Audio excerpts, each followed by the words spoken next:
Nani umqeqeshi wensizwa lo umfana wasempendle. So bafo uyathanda uthandi kuzofika isikhathi la khona intombazane oyishelayo izofuna ukwazi ngeex yakho. Izofuna nje ukwazi ukuthi othandweni lakho odlule kwenzakaleni, yabo. So amanye amantombazane mfowethu ahlakaniphe kakhulu. Hayi wonke. Amanye awanendaba avela athandane nawe. Awanendaba ukuthi aseshe mhlawumbe ukuthi uyinhlobo enjani yomuntu. Awanendaba. But hayi wonke khona ahlakaniphile. Azokubuza nje ngex yakho ukuthi kwenzakalani, yabo. So afuna ukwazi ukuthi mangabe ethandana nawe athandana nenhlobo enjani yomuntu, yabo, before acommit kuwena.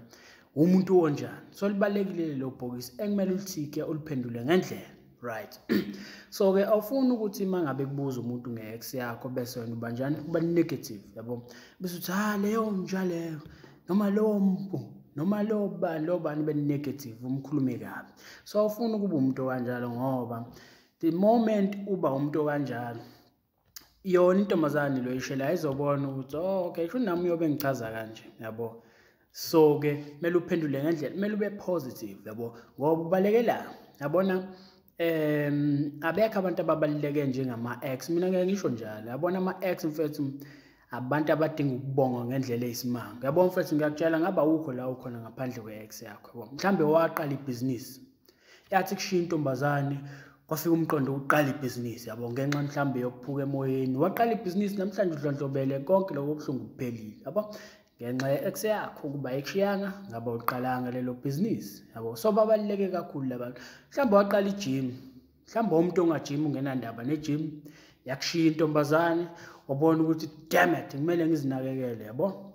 Waqala wayejimini wazinakekela. So akwazi ukumkhuluma kabi umuntu kanjalo ukuthi wakuphula inhliziyo sekwadlula lokho, but wakwenza waba umuntu ongcono. Khona izinto wazifunda kuyena wakwenza umuntu ongcono, yabo. So akwazi ukumkhuluma kabi umuntu kanjalo. So abanye abantu laba esibabukela phansi ekumele ngabe siyababonga ngempela ukuthi hey wangisiza wangishiya, buka manje ngilapha, yabo. So ke awufuni ke nawe into ukukhuluma kabi i-ex yakho entombazaneni osayishela, because izothola isithombe sokuthi hayi wena awuyena umuntu olungile, yabo, yenza kahle yakushiya leyo ntombazane. So uzothuka mangabe intombazane usuthi uyaqhubeka uyayishela siyahlehla kwena indaba isikubonile ukuthi hayi wena umuntu okhuluma kabi abanye abantu kabi, yabo. So awufuni ukuba umuntu kanjalo, kumele ube positive mfethu, yabo. Ngisho ngathiwa mhlambe yakushiya waphatheka kabi, thola indlela yokuyibeka ukuthi mhlambe izinto wazifunda kuyena, yabo. So wakwenza waba umuntu ongcono, but ngenxa ukuthi izinto zenzeka ngendlela ezenzeka ngayo nagcina nihlukene, but yena umuntu oright, yabo. Umdescribe as umuntu oright, yabo. Lokho kuzokusiza mfethu ukuthi uthike ibhokisi. Nayo intombazane izothi mangabe ibona ibona cha uhlakaniphile umature, yabo. So ayikho intombazane izovila ithandane ne-psycho nje, yabo. So ke wena kumele ukhombisa ukuba mature, ukhombisa ukuba nengqondo, ukhombisa ukuba mdala mfowethu, yabo.